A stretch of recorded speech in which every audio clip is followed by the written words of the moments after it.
this is an iHeart podcast. Guaranteed human.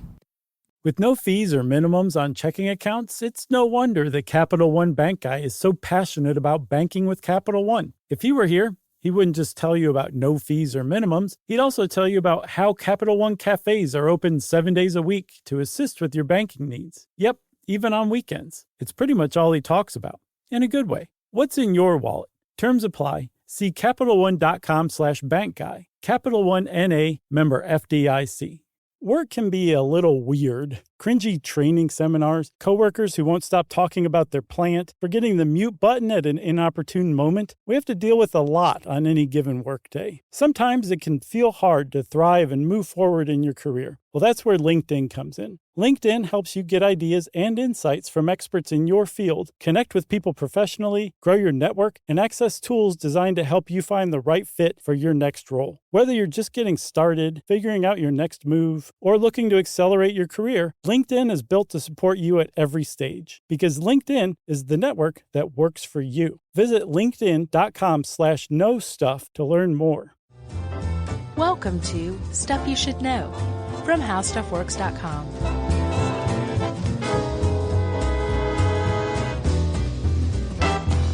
Hey, and welcome to the podcast. I'm Josh Clark, and there's Charles W. Chuck Bryant, and there's Jerry over there. So this is Stuff You Should Know.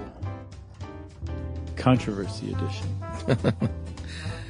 Yeah, sure, there will be some of that in here for sure, but I also think it's important when we're talking about removing public monuments that it's not all about Confederate monuments. No, actually, I'm glad you said that, because that actually brings up a pretty good intro. There's some monuments in New York City. New York City? New York City. Yeah, that was such a great commercial, wasn't it? It's endured. There's 4 of them, actually, that are being targeted for removal by activists. Garibaldi? No. Although Columbus is one of them. I believe that. The Columbus statue in Columbus Circle. Yeah. One of Teddy Roosevelt. I think it's at the Museum of Natural History. Oh, interesting. And I was like, what's wrong with this one? What's wrong with Teddy Roosevelt? And then if you go and look at the statue in this context, you're like, yeah, okay, I can kind of see that one. He's like valiantly astride this horse, and this African tribesman and this Native American chief are down on the ground on either side of him. Yeah. Like he's just in charge of the show, right? Sure. So I can kind of see that one. There's another one of a guy named J.M. Sims, I believe is his name. He's known as the father of gynecology. I don't know why I laughed at that. I guess I'll just go ahead. So his... What's the statue? That's why he had a statue. It's just him with a giant vulva right behind him. It's just him, like, a normal statue honoring a man. And the problem is that although he's the father of gynecology, he was also known in the first half of the 19th century to carry out experimental surgery on slave women with zero anesthesia, Whoa. Obviously without consent. And he's been compared to Joseph Mengele, basically, as just this mad scientist with zero regard for human life. Wow. And you might say, well, this is the first half of the 19th century, but some people argue that even at the time, what he was doing would have been considered by his contemporaries as unethical. Well, and as you will see as we go through this, so much of the conversation around this controversy is, do we look at it through the lens of when it was put up, why it was put up, who it was put up by, or do we look at it through the lens of, hey, it's 2018, do we still need to honor someone now who we know did monstrous things? Yeah, those are all really great questions. Or should we leave it up as a cautionary tale is another argument. Yeah, we're going to wade into all these waters. So the reason that we're even talking about this and the reason why had you been around towns like Baltimore, New Orleans, Helena, Montana, in the summer of 2017, you would have seen Confederate statues being removed, sometimes in the dead of night. Sure. The whole reason all of this started was actually back in 2015 when was it the Columbia? It was Columbia, South Carolina. It wasn't Charleston, right? It was Charleston. Yeah, the church shooter. Yeah, the church shooter, the Charleston church massacre where 9 people died by an avowed white supremacist, right? Really started up this idea that, and I think it woke a lot of, the establishment up to the idea that there's all this iconography all around the country that a pretty large section of people have a real issue with, and that everybody's just totally ignored their problems with it for decades, right? That really kind of woke a lot of people up, and it got a lot of city councils around the country reevaluating why they had these things up still. Was it worth just taking down? And a lot of them did take some stuff down, right? Yeah. And then in the summer of 2017, I think was it May or August? Was it August the Charlottesville rally was held? I can't remember the month, but yeah. But it was 2017, the hotter months of 2017. There was a white supremacist rally in favor of the Robert E. Lee statue that was marked to be, it was controversial, this statue of Robert E. Lee from Charlottesville. And people had been talking about taking it down. So white supremacists met to support the statue. Counter protests, met the white supremacists, and violence broke out. One woman died, and it was just a bad scene. That created even more, like a second wave of people looking at these statues and said, okay, not only are these possibly like creating a unfriendly public environment for people, like whole swaths of people that are Americans here in the United States, but they can also serve as flashpoints for violence. Maybe we should really rethink these. And by the time the second wave happened, state legislatures around the country, especially in the South, had intervened between the first wave and the second wave and started passing legislation that said you can't remove public monuments, especially ones that are dedicated to war heroes, wars that have been around for like 40 years or more. Right. Basically putting an end to the easy removal of Confederate monuments around the country. And so all this has done is created this huge conflict. Well, it was already a conflict one way or the other, but the conflict is now both sides are just butting up against each other. And, when you push two masses together, they tend to go upward. And that's basically what's happening right now. Lava is going upward here in the United States as tensions are rising. And it has never been more tense in my lifetime and probably your lifetime as well, Chuck, which are virtually the same thing. But that's where we stand right now in January of 2018. Right. Can we cover some history here, though? Yeah, let's. All right. So this is nothing new, though, as far as just taking down public monuments. The world, since the beginning of time, has erected monuments and then eventually had someone that wants to take down that monument. Mm-hmm. Right here in America, when one of the first things we did when the Revolutionary War kicked off was said, hey, let's go down to the King George III statue in Manhattan and let's pull that thing down. On July 9th, 1776, we just heard the Declaration of Independence for the first time. Mm-hmm. It really got them going. Yeah. And let's take down that statue. And you know what? Let's not only do that, let's melt down that thing into 40,000+ bullets to fire upon them with. Yeah. That's pretty sweet. It's pretty ironic.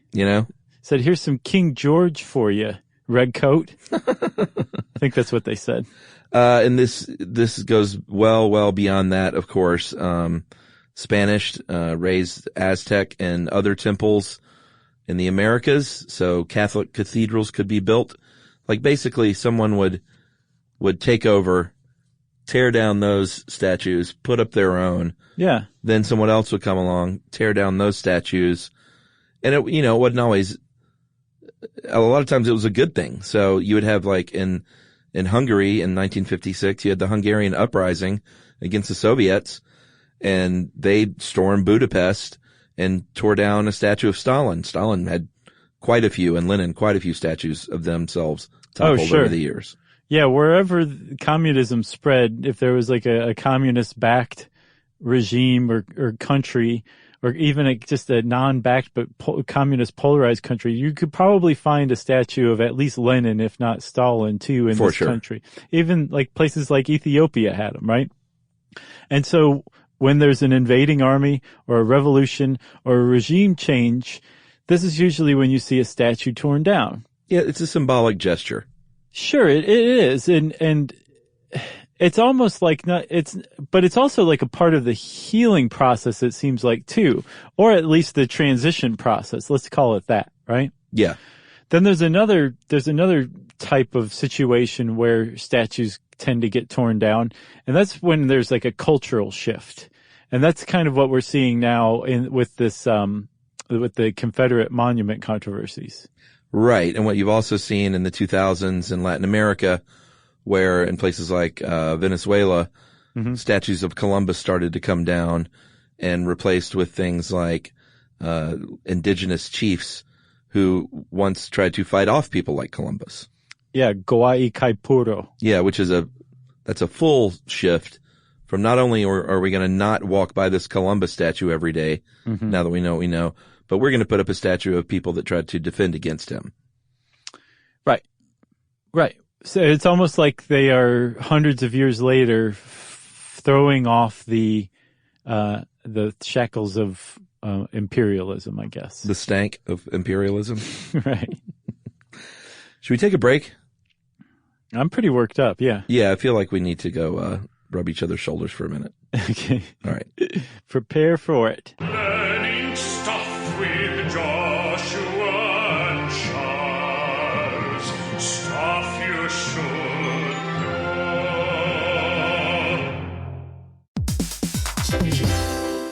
Hey everybody, here's a fact for you. In the United States, there is a break-in every 26 seconds, and that means that somewhere right now, an intruder is getting closer. And the problem with most security systems is that they only alert you after the break-in has started, and that's too late. Well, that's what makes SimpliSafe different. They use alerts. SimpliSafe's U.S.-based live agents, they identify threats on your property and help deter them before they actually break in. So the intruder never gets into your house. The crime is stopped before it even starts. That's right. And another great thing about SimpliSafe is they have no long-term contracts. They give you peace of mind and great value with their monitoring deterrence plans because they just start at about $1 a day. Yeah, SimpliSafe sent us a setup years back, and I still use mine every day. Yeah, and apparently setup, you can do it by yourself in under 30 minutes, so it's a really good value and it doesn't take long. So if you want to experience the SimpliSafe peace of mind, you can take advantage of the SimpliSafe discount offered to Stuff You Should Know listeners. Right now, you can get 50% off your new system by visiting simplisafe.com/stuff. That's half off at simplisafe.com/stuff. There's no safe like SimpliSafe.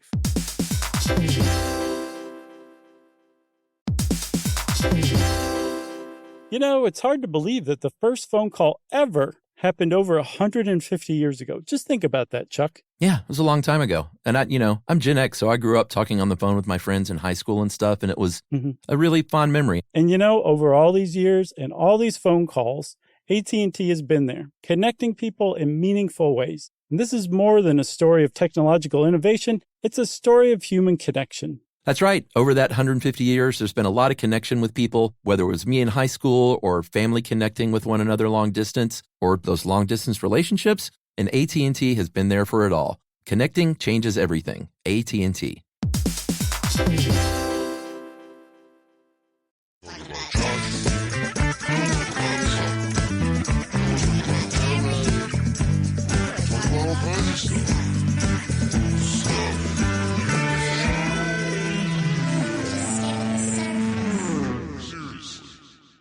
Okay, so the place we find ourselves right now. Well, how about this, Chuck? Why are there any public monuments anywhere anyway? Right? Like, I think that's kind of the core of this. We have to get to what is really being talked about here, because if it's just some statue or something like that, especially in some places like far-flung as Helena, Montana.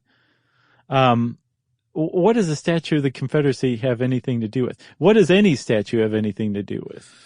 Yeah, well, first of all, there are more than, according to Southern Poverty Law Center, more than 1,500 statues, flags, plaques, city names, county names, street names, and holidays named, and even military bases named after Confederate generals or dedicated somehow to the American Confederacy.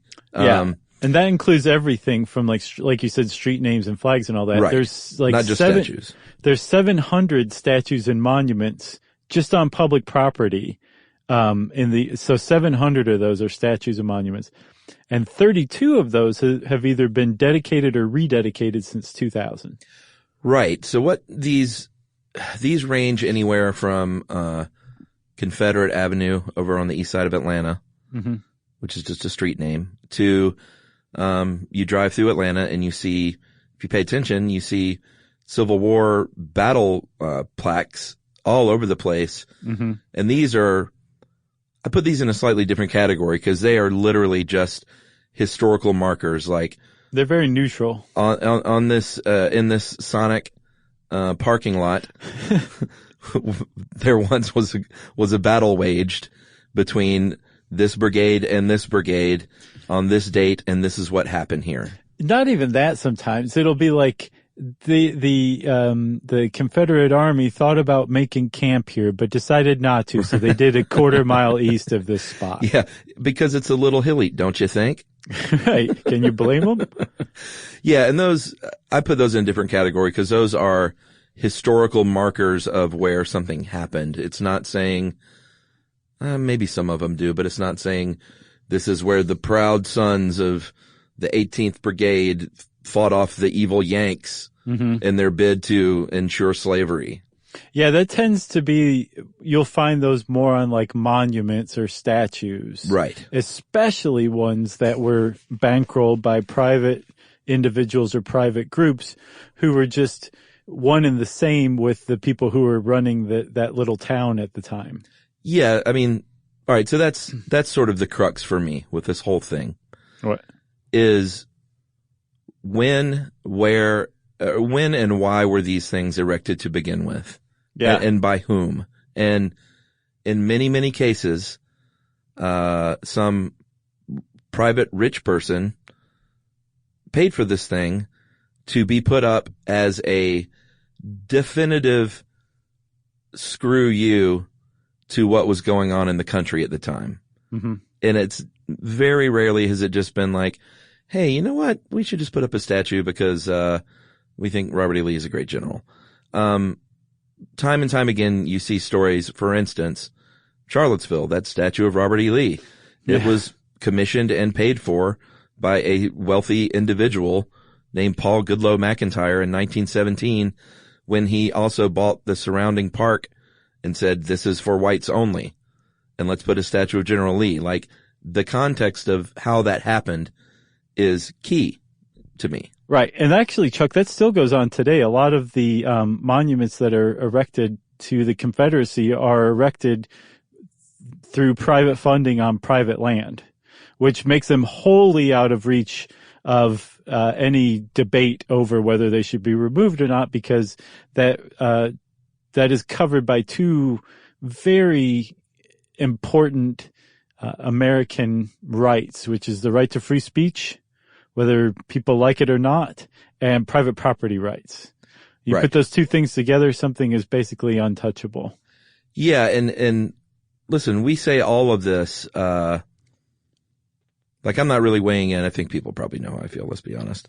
I'm not weighing in here one way or the other, but we say all that just to say that just because there is a statue, that looks great and it was really expensive, in a town square, it doesn't mean that it represented ever maybe, or certainly now the wants of the community at large. Sometimes it may have just been a single individual that had enough sway and money to say, I want this statue.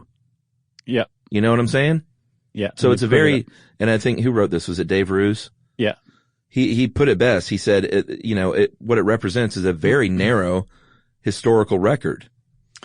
Right. Especially at the time. It might have really not represented a lot of people. It might, in some cases, it may more people may feel represented by it now than they did at the time. Apparently, especially for some of these older ones, it was not a normal thing to erect some sort of memorial to the Confederacy immediately after the Civil War. Right. For a couple of reasons. One is that there were plenty of Union veterans still around the country, and they would not have been very happy to have seen something like that. And then secondly, the South was very, very poor for decades after the war. It was not a wealthy place. There was not a lot of money running around for towns to put together enough money to erect a decent statue that would last for 100 years. But like you said, though, by the time that they did start to be erected, it coincided with something very important, which was the Jim Crow era. Yeah, either Jim Crow, a lot of them, or the Civil Rights Movement. Yeah, so it's not an accident. No, the Southern Poverty Law Center it's an organization that tracks hate groups. And if you're a hate group, you probably don't put much stock into studies created by the Southern Poverty Law Center. But the SPLC did a study of Confederate markers, monuments, statues, street names, all that stuff around the country. And they found that the vast majority of these things were erected in like the Jim Crow era.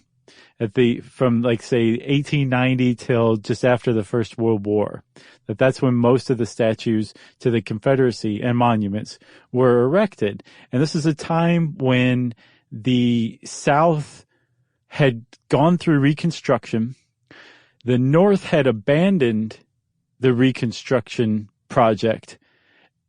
From what I understand, I didn't realize this before, but basically there was this period, what was called a period of healing between the North and the South, that the divisiveness between the two areas grew so deep that war broke out. And then afterward, the hurt feelings started to subside enough that there was this desire to come back together, to heal. And the North and the South decided that they would heal at the expense of the African Americans. And they would find common ground by saying, yeah, I think we can all agree that whites are the supreme race. And the African Americans who had just recently been freed in the South and were carrying out Reconstruction said, wait, what? And, this is the Jim Crow era. That kicked off the Jim Crow era. And this was the time when these monuments started to be erected. Like you said, it doesn't seem to have been much of an accident, the timing. And if you talk to some historians, they say, no, it was no accident whatsoever. This was whites saying, you might not be by law, under white control any longer, but it's pretty plain and simple. We've just erected a monument to remind you that about white supremacy and that's the law of the land. Where's your statue and your monument? I don't see it anywhere, so I guess we win. Yeah, I mean, the Georgia state flag controversy is the prime example. I remember when that was happening in the early 2000s. For those of you who don't know, the Georgia state flag from 1956 to 2001 was changed and had the good old Confederate stars and bars on the right half of it. And I remember at the time a lot of people saying, this is our history. This is you can't change our flag. You can't change our flag, erasing history. And I think many of them may not even have realized that was not the original flag. They went back to the original flag after 2001, but they threw those stars and bars on there in 1956. And what was going on in Atlanta in 1956? Right, the civil rights era, segregation or desegregation, I should say. Yeah, and it was just very plainly a middle finger to desegregation. And once again, a reminder, we're going to fly this flag now that has the Confederate battle flag on it.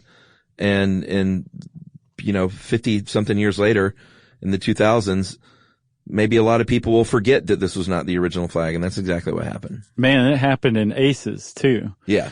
So the SPLC study found what you were saying, that there were basically two big, and there were always Confederate monuments and statues being erected or streets being named that or flags going up. But there were two periods, the Jim Crow era and the Civil Rights era, where they really increased. And the fact that those statues and monuments really increased and coincided with these times of struggle for white supremacy, it really provides a pretty compelling case that those Confederate monuments and those rebel flags on those state houses are meant to express white supremacy.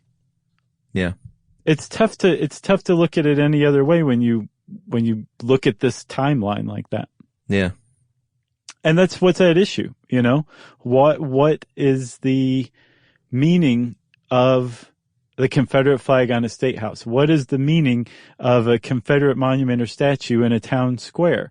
What is it ultimately trying to say? And that's really at the heart of this controversy is, what are you trying to say with that thing? What are we now as a society in this small little town in Georgia or Alabama or Louisiana or wherever? What are we saying by fighting over keeping this statue or this flag flying? What's the argument here? Well, yeah, people in favor of keeping them will say that it's, you know, it's dangerous to erase history. We can learn from these things. They can serve as reminders of how not to be, maybe. But at the very least, you can't erase history, so don't even try to erase history. So that's basically one of the main arguments against taking these down. Right. Just, you can't whitewash history. You can't erase history. Right. Right. So that's one. Another one is, and this is a big one that's really kind of kept a lot of these things up so far, is that, the Confederate monuments, the Confederate statues, the Confederate flags are not meant as symbols of hatred or slavery or oppression. They are, you'll see people say that it's heritage, not hate, right? Right. And what they mean with that is this thing called the lost cause narrative, right? Right. So the lost cause narrative is this idea that, well, actually I found that there's like 6 parts to it. All right. You ready for these? Yes. Because I'm going to lay them out. So the lost cause is basically this narrative that says that the South, the Confederacy, the Civil War, none of it had to do with slavery. Or if it did, it had very, very little to do with slavery. That really the Civil War was the war of Northern aggression. There was the North that started it. The South just wanted to secede from the North, just wanted to get away from this federal government that cared not about states' rights, that cared not about the South and its economy or its antebellum mansions or anything like that. That really was a war of Northern aggression, and that the Confederacy was just protecting their homeland, protecting their way of life, and that it was secession, not slavery, that was at issue here. And a lot of people say, well, what was the South seceding from if not the state right to have slaves? Right, exactly, right? There's some other tenets to it too. This is very important. This is an important part of the lost cause narrative, is that actually slaves were happy to be enslaved. They were happy with their servitude. They didn't have to think about what to do with life. They didn't have to worry about wondering what they were going to do. And they were maybe too shiftless to really be responsible to manage their own life anyway. So they were actually happier under the antebellum plantation system of slavery than they were free. Really? That's a huge tenet of the lost cause. And then the other part of it, and the whole reason that it has the name the lost cause, is that the only reason that the Confederacy lost the Civil War was because the North was just so vastly richer with resources, manpower, industry, that the South from the beginning was destined to lose the war. It just couldn't compete in that respect, hence the name lost cause. The South's cause was lost from the outset. So if you are a defender of Confederate monuments, this is probably the reason you're giving for defending them, that these things are not up to intimidate anybody, that the people who are intimidated by them, the people who are taking them as white supremacy, are simply taking them the wrong way. And then, Chuck, there's one other thing that is a question that has to be answered around this whole thing. And that is that, like, if it's true that, like, the original Confederate monuments that were put up around, like, say, the 1890s or up to the 1920s or something, right? If those things, like, actually were put up out of, like, respect for the people who fought for their homeland, and for family members, who have just recently died, and was actually out of, like, this respect for heritage rather than as a symbol of hate and oppression. Isn't it possible, though, that those same monuments could develop racist symbolism over time for some people? And if that's the case, then, you know, if you are somebody who believes in them as a point of heritage and pride, how do you reconcile that? That for other people, they're saying, hey, yeah, white supremacy, buddy, I'm with you on that. How do you separate those two? And if that is the case, if you do agree that there are people out there who you have nothing to do with, who view these things as a symbol of white supremacy, then isn't your beef with them rather than the people who are offended by that and want to take those things down? That's a good point. I don't have the answers, of course. Well, no, I don't either. But I mean, this is just such a hornet's nest. It's just a ball of worms writhing around. Yeah, it's complicated with 700 plus, like, literal statues, each with their own backstory. Mm-hmm. It's kind of hard to make some huge generalization, probably. For sure. It's true. All right. Well, let's take another break. Let's take our final break.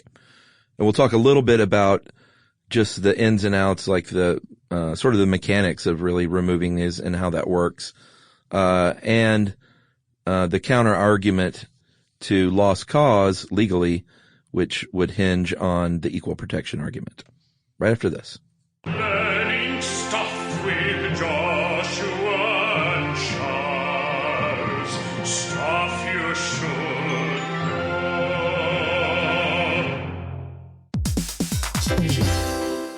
Hey everybody, here's a fact for you. In the United States, there is a break-in every 26 seconds, and that means that somewhere right now, an intruder is getting closer. And the problem with most security systems is that they only alert you after the break-in has started, and that's too late. Well, that's what makes SimpliSafe different. They use alerts. SimpliSafe's U.S.-based live agents, they identify threats on your property and help deter them before they actually break in. So the intruder never gets into your house. The crime is stopped before it even starts. That's right. And another great thing about SimpliSafe is they have no long-term contracts. They give you peace of mind and great value with their monitoring deterrence plans because they just start at about $1 a day. Yeah, SimpliSafe sent us a setup years back, and I still use mine every day. Yeah, and apparently setup, you can do it by yourself in under 30 minutes, so it's a really good value and it doesn't take long. So if you want to experience the SimpliSafe peace of mind, you can take advantage of the SimpliSafe discount offered to Stuff You Should Know listeners. Right now, you can get 50% off your new system by visiting simplisafe.com/stuff. That's half off at simplisafe.com/stuff. There's no safe like SimpliSafe.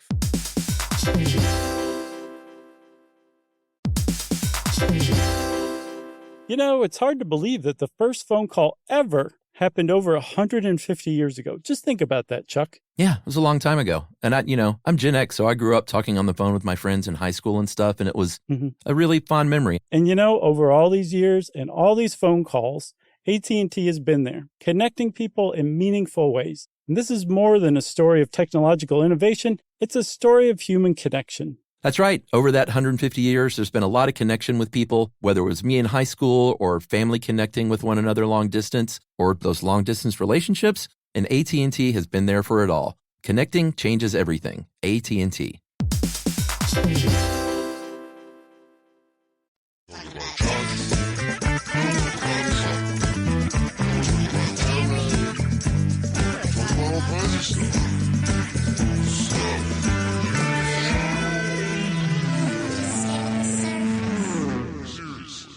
All right. So, here's how these things are generally, not only taken down, but how they're put up to begin with. We already mentioned the private wealthy citizen who, just wants to do something like this. It's obviously one way it can go down. The other way is, as a lot of cities now, starting in the 1990s, have commissions for approving these monuments. They use Savannah, Georgia, very historic city in our own state, as an example. They have a historic site and monument commission. They meet every month. They look at applications. most cities will have an application process that you fill out that has to prove certain criteria to, if you want a public monument. And they look over these all over the country all the time and either approve them or not. I always thought it was funny that one of the big parts is usually like, what's this going to cost us? Right, exactly. You know, like upkeep, like what are we looking at here? And like I said, these are pretty new, starting mostly in the 1990s and later. But it's generally to ensure that newer monuments has public support, whereas many of these older monuments may not have had wide public support, but it was influential, wealthy few that decided what went up. Right. Right? Yeah. So, like we said, the massacre at the church in Charleston really set off the first wave, and then the Charlottesville protests set off the second wave of statue removal. But in between, a lot of state legislatures intervened and said, no, you guys, you towns and cities, you're in our state and we're the law of the land. So we're saying you can't remove these monuments without our approval, and we're not going to give our approval to these things. Right. But previous to that, when the states, previous to them reacting to that and making these laws, it could be the city that decided, or the county, or whatever the local government was. Or if it's on state-owned land, obviously it would be the state legislature. Yeah, so I mean, there's a lot of ways that, like, if the state hasn't intervened and created a state law that says you can't remove that, yeah, if you're a city council or a board of commissioners in a county or something like that, you have full authority to remove these things. And you can remove them for all sorts of different reasons. There's the article cites the statue in New York, the scary Lucille Ball statue. Yeah, you remember that? I do. Man, I went back and looked, and I feel so bad for that sculptor, the first guy. And Lucille Ball. The second lady nailed it. I mean, she did such a good job. I didn't see the second one, man. Oh yeah, I did see the second one. It's just, when you see them side by side, one looks like Lucille Ball and one looks like Lucille Ball got zombie Lucille Ball. Yeah, you were drawn by Ralph Steadman or something weird like that, you know? Yeah. So it looks nothing like her. No, it really doesn't. So the city council of Celeron, New York, Lucille Ball's hometown, said, we don't like the statue. It's terrible. We're going to take it down. It's scaring the kids. So they took it down because it was an ugly statue. But a city council could say, we're going to take it down because we've heard from enough of our citizens that they're intimidated by it, or they think that this is it's creating a unsafe place, like it could be a flashpoint for violence, or it's in the way of the new Whole Foods that our town's getting. So let's get rid of this monument. So they can do this stuff unless the state has said, you guys can't move those things. We're the state and you guys can't move these monuments. Right. Even on city land. Right. Right. So there's been, I think, in Alabama, Georgia, Tennessee, at the very least, and I think several other states, have passed these laws that say you can't remove these things. So some states some cities have had to get creative where their will has continued.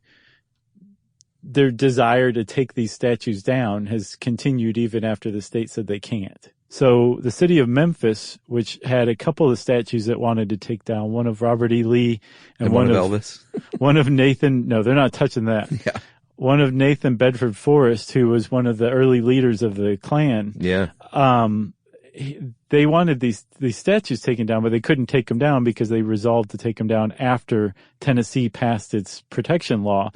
Well, the city of Memphis sold the land that those two statues were on to a nonprofit, and the nonprofit just immediately took them down. Oh, that's a workaround. So, as I mentioned before the break, we talked about the lost cause narrative, and the flip side to that legally is the equal protection argument. So we're talking about the 14th Amendment, ratified in 1868 to grant citizenship and equal rights to former slaves. And this, to be clear, has not been used successfully yet in court as an argument to have a statue removed, but it is what groups like the ACLU or Does the Southern Poverty Law Center, do they actually argue cases like this? Probably, I'm sure. This is what they would try to use most likely as a legal argument, or a tactic at least, to say that this isn't right. Because basically what it means is what you were saying earlier is it would be under the guise that this was erected as an expression of white supremacy. And that's why it was erected. That's why it's there. State supported racism that's still there to make people feel unequal. And the 14th Amendment says we can't do that. Yeah, that's the approach, that there will be some test case at some point in the next year or two that will make it to the Supreme Court. So the Supreme Court will probably rule on that, and then that will either open the floodgates or shut down that legal argument one way or another. Right. What's interesting to me, though, is that historians are probably going to come into these lawsuits, right? Like, if you ask just about any professional historian what started the Civil War, the consensus is, and has been for a long time, that it was slavery, that all the other stuff's the ability to secede, states' rights, the hatred of Lincoln, all of these other things are follow slavery. The South's desire to continue a slave-based economy, right? Right. If you ask the general public what caused the Civil War, apparently something like 48% will tell you that it was secession, and only like 23% will say slavery. So here's the problem with that. This is part of a kind of a larger trend that we've been seeing the last 5 years or so, maybe less, where there's just been a loss of faith in expertise. Right? Yeah. Where the people who we used to turn to for answers, we have just kind of tossed to the wayside and said, just shut up. We don't want to hear what you have to say any longer. We'll decide what's true on our own. And when that happens with enough people, then history has a chance of being rewritten just by sentiment. Hey, it can have nothing to do with reality, but everybody can decide that they're going to collectively remember things a certain way, and brother, that's history. That becomes history, whether it's fact-based history or revisionist history or not. And that's a problem. Like, we have to remember history, whether it is enjoyable, whether it's something that stands as a cautionary tale, whether it's something that is painful, whether it's something that's inspiring. We have to remember our history. We just have to, or else we're going to lose a lot of valuable lessons. The question that still remains is whether we have to remember that history through monuments and statues, or if we can in other ways. So it's weird. There's a defense of history, but there's also a loss of faith in historians and their reading of history. Yeah, it's pretty interesting. And it's a bizarre and incongruous. It's a weird place to be right now here in the States. It is, and that's why I'd never buy the you're erasing history argument, because it's not like it's not like the Civil War plaque that just says this thing happened here. Like, to me, that is a historical marker that just says this action took place. It's not a monument glorifying the thing. Yeah, there's a difference. There's a monument in Rossville, Georgia, which is close to Andersonville, South Carolina, and it's a monument to a guy named Henry Wurz, who was one of the few executed war criminals from the Confederacy. He ran Andersonville Prison and basically ran it like a concentration camp, and he was executed by the North publicly. He was hanged. And very quickly, within a couple of decades, I think the Daughters of the Confederacy erected this monument to him and basically explained that he had been unfairly tried, that evidence against him had been faked, and that he was actually a war hero, not a war criminal. Interesting. Yeah, so that's kind of like not the neutral plaque that you're talking about. It's the antithesis of that. Well, I certainly don't have the answers. It's a complicated thing, but, and there's so many of these and things, and, there's the whole can of worms argument that, like, where does it stop? Do we blast off the face of Stone Mountain or Mount Rushmore? A lot of people think we should. Yeah. So, At least I mean, the Stone Mountain one for sure. yeah. Or where does it stop with the founding fathers? Because at the time, some of them owned slaves and this and that. I don't purport to have the answers. My advice would be to encourage people to just for a moment to think about, to walk in someone else's shoes and think about how some of these monuments might make you feel in 2018. 20,000? That's way in the future. In 2018, Uh-huh. just maybe step outside yourself for a minute and walk in someone else's shoes. That's just Uncle Chuck's advice. I think it's good advice no matter what. And I think what this is a symptom of the need to a society that needs to heal and is not healing in productive ways right now. Yeah. That's what I think. Well, I don't have the answers either, though, and I certainly don't purport to. So I agree with you on that. I look forward to hearing all sides in email. Yeah, no death threats, please. No death threats. Oh, quickly, we should talk about very famously in the Iraq War when Saddam Hussein's statue was toppled on television. Mm-hmm. And there was always a lot of speculation like, this really reeks of something America cooked up as a bit of a rah-rah thing. Sure. And apparently ProPublica looked into it along with in the New Yorker magazine, was where the piece was. It said it was a crowd of Iraqis, and it happened to be a statue in front of the Palestine Hotel, which is where a lot of the journalists were. So that's why it got the coverage. And there were Americans, and they were saying, hey, can we have that sledgehammer? Can we have a little help? Can we use that crane on that Humvee? Now that we think about it, will you guys just go ahead and do it for us? Well, apparently there was an official request submitted by the Army sergeant saying, hey, they want to use our crane. Can we do this? And they got the go ahead to do it. So that is the party line story, at least. Yeah. Take it or leave it. Yeah. But very indelible image, when that statue was taken down. Oh, yeah, it definitely was. Like, it fell pretty hard. And Saddam was still alive at the time, too, which made it even more shocking. He's hiding in a hole.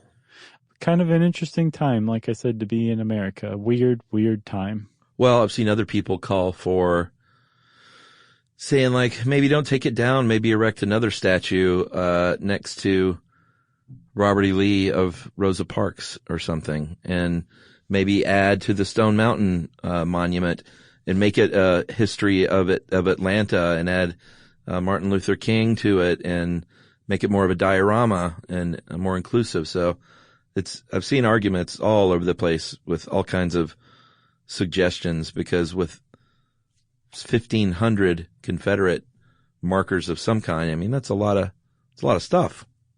A lot of statues to balance things out that we'd have to erect, that kind of thing. Or a lot of statues to tear down. I mean, obviously it's going to come down to and should come down to whatever they want to do locally, but we have one right here in Decatur, Georgia still,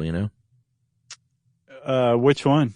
I can't remember the name of it, but it's right there in the town square, and there's been a lot of talk obviously in the last couple of years about getting rid of that. So yeah, and then also, like, some people dig in so much to leave that statue there, they take it down, and then a week later, like, has your life really changed materially? Is it that big of a deal that that's not there anymore? I don't know. I don't know. I think this is all just innuendo, nuance, and illusion and allegory, and nobody's really talking about, or most people aren't talking about what's really being discussed here. Right. It's weird time, man. Such a strange time. It's a sad time for America, but it's also a very hopeful time too, if you really think about it in the right way. It is. And you know what? I know this is going to be a lightning rod in some ways, but I am happy we're a part of this conversation in some way. Well, nice. Again, just throwing it out there. No death threats, please, everyone. No one likes to get those. Put yourself in our shoes. You wouldn't like getting them. If you want to know more about Confederate monuments in general, and possibly removing them, go type those words into the search bar at howstuffworks.com, and it'll bring up this article. And since I said that, it's time for listener mail. I'm going to call this, this one's pretty current. So I'm going to call this current clearing up of accordion definition. Oh boy, that's Good choice, Chuck. Okay, so this is a day or two late, guys, but I just had a chance to listen to the great Mary Celeste episode, and I figured I'd be remiss if I didn't heed the call of the alluring Weird Al Yankovic shout-out, because everyone loves Weird Al. And so now comes the part where I say that I don't actually know anything about accordions, but I think Josh pretty much nailed it the second time through. According to my sources, in general, melodeon is an accordion with buttons. And an accordion, technically known as a piano accordion, is an accordion with piano keys, not unlike the style played by both Alfred and Frankie Yankovic. No relation, believe it or not. No way. Yeah, basically all melodeons are accordions, but not all accordions are melodeons. So that, in a nutshell, is how melodeons work, not to be confused with the concertina pictured here, and that is the literal handheld thing that you might think of an old Italian man playing in the 1800s. That you just there may be buttons. It's a squeeze box like the Who talked about. See, Mama's got a squeeze box. Yeah, and that is from Anonymous. Is it really? You're not going to say who it's from, huh? Wow. I don't know think who it's that from. Anonymous. I have no idea who it's from. It's just some Weird Al fan. That's funny. No, my exclamation of surprise was that Alfred and Frankie Yankovic have no relation to Weird Al Yankovic. That's beyond bizarre. Yeah, and I don't even know who Alfred and Frankie Yankovic are. I don't either, but surely every Yankovic's related to Weird Al Yankovic, right? Yeah, but I also have a feeling that 38% of Yankovics play the accordion. Right. Well, Weird Al, please, as is custom, we end every episode like this. Please get in touch with us and let us know how you're doing. Agreed. Okay? If you're Weird Al Yankovic and you want to get in touch with us, you can tweet to us. I'm at Josh Clark, and you can also hit up the official SYSK podcast one. You can join Chuck on Facebook.com/Charles W. Chuck Bryant or /Stuff You Should Know, either one. You can also send us an email, and Jerry too, to stuffpodcast@howstuffworks.com. And Weird Al, join us as always at our home on the web, stuffyoushouldknow.com. For more on this and thousands of other topics, visit howstuffworks.com.